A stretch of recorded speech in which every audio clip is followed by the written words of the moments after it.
मैं सरोज शर्मा हाजिर हूँ फिर आपके सामने एक और नई कविता के साथ। 100 दिन 100 कविताएं एक गृहिणी की जुबानी।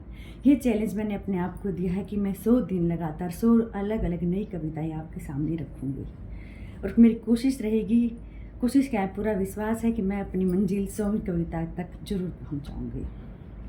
तो आज की मेरी कविता है जयशंकर प्रसाद की आंसू।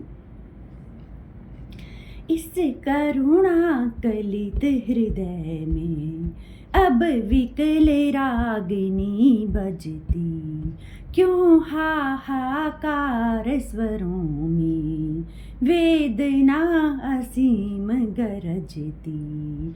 आती है शून्य क्षितिज से क्यों लोट प्रतिध्वनि मेरी, टकराती बिल खाती सी पगली सी देती फेरी, क्यों व्यथित व्योम गंगा सी छिटका कर दोनों छोरे।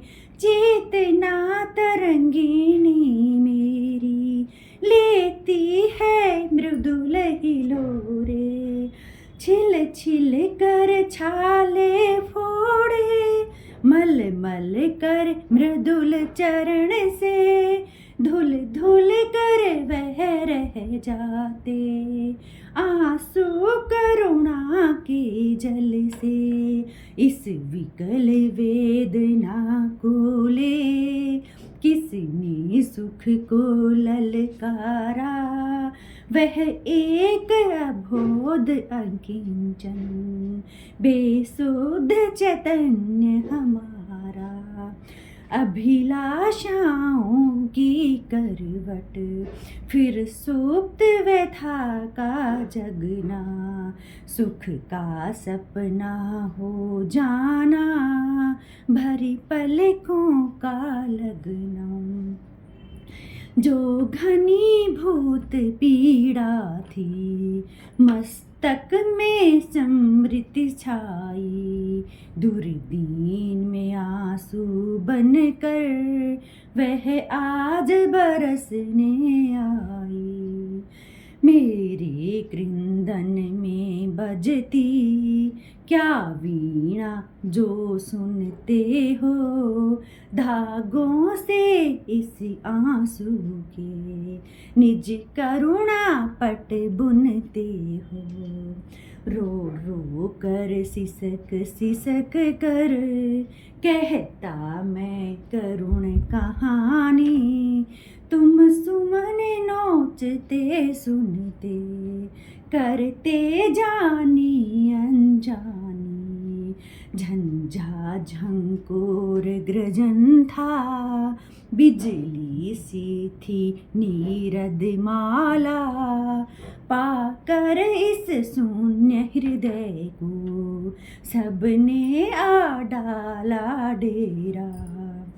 कितनी निर्जन रजनी में तारों के दीप जलाए, स्वर गंगा की धारा में उज्जवल उपहार चढ़ाए। बिजली माला पहने फिर मुस्काता था आंगन में, हाँ कौन बरस जाता था रस बूंद हमारे मन में।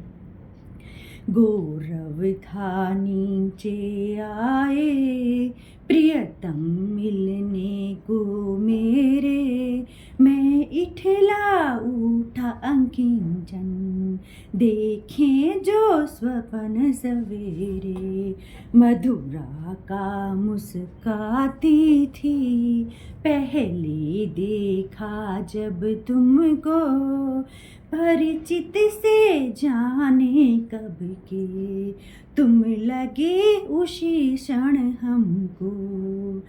परिचेरा का जल निधि का जैसे होता हिम कर से ऊपर से किरणें आती मिलती हैं गले लहर से। मैं ए पलक इन नैनों से निरखा करता उस छवि को प्रतिभा डाली भर लाता कर देता दान सुकवि को निर्झर सा झिर झिर करता माधवी कुंज छाया में चेतना बह जाती थी हो मंत्र मुग्ध माया में। शशि मुख पर घूंघट डाले अंचल में दीप छिपाए जीवन की गोधूली में कौतूहल से तुम आए जीवन की गोधूली में कौतूहल से तुम आए। आज की कविता बस इतनी ही। चलो अब फिर मिलते हैं। धन्यवाद। अगर आप अपनी पसंद की कविता सुनना चाहते हैं तो कमेंट बॉक्स में ज़रूर करिए, मैं आपको आपकी पसंद की कविता अवश्य सुनाऊंगी। धन्यवाद।